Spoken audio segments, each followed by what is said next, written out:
Chers visiteurs, c'est avec un très grand plaisir que je vous accueille dans la nouvelle cité du volcan, à l'initiative de la région Réunion. La cité du volcan a été entièrement repensée et intégralement réhabilitée afin de faire de cet équipement un pôle d'attraction touristique de premier plan, ainsi qu'un centre pédagogique et scientifique international. Maison du Volcan est prête depuis 2 ans et demi de travaux. Nous avons vraiment des travaux intenses au sein de la Cité du Volcan. Les équipes s'y sont préparées, ont été formées. Il y a eu des recrutements qui ont été faits. Aujourd'hui, c'est plus de 40 familles qui travaillent au sein de la Cité du Volcan. Et puis même le monde économique de la Plaine des Caves attend avec impatience l'ouverture de la Cité du Volcan. Donc on est prêt. On pensait pouvoir le faire, inaugurer aujourd'hui, pouvoir le faire demain. On a aujourd'hui un élu qui, pour ne pas le citer, André Tchanakoun, qui nous bloque l'ouverture en mettant dans la balance le Pierrefonds qui, à mon avis, n'est pas censé. Il faut retrouver la raison et j'espère pouvoir ouvrir cette cité du volcan très rapidement. C'est un investissement important. La région emmène 13 millions d'euros sur un territoire. La commune du Tampon n'a pas mis 1 euro sur ce financement-là.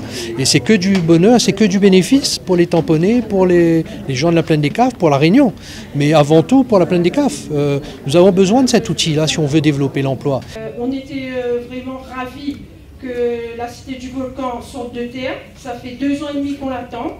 Ça fait 2 ans et demi qu'on y travaille, toute l'équipe.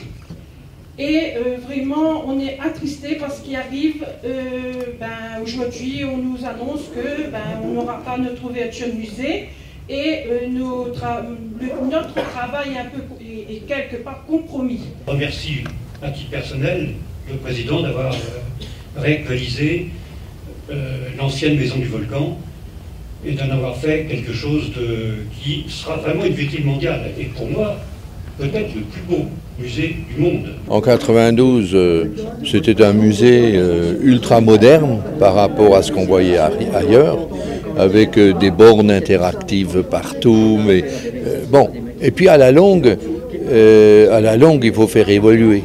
Si vous voulez faire fructifier un musée, il faut changer, disons, 2 présentations par an. Et là, c'est resté stable. Alors évidemment, la fréquentation a un peu baissé. Et pour la nouvelle présentation, donc la Cité du Volcan, ils ont de nouveau fait appel à des techniques modernes, mais modernes d'aujourd'hui. Ici, vous avez un volcan actif. Les gens qui viennent, ils montent au volcan. Et pour rien au monde, il ne manquerait le volcan. Et on ne peut pas aller visiter le volcan sans avoir un minimum d'informations sur les volcans.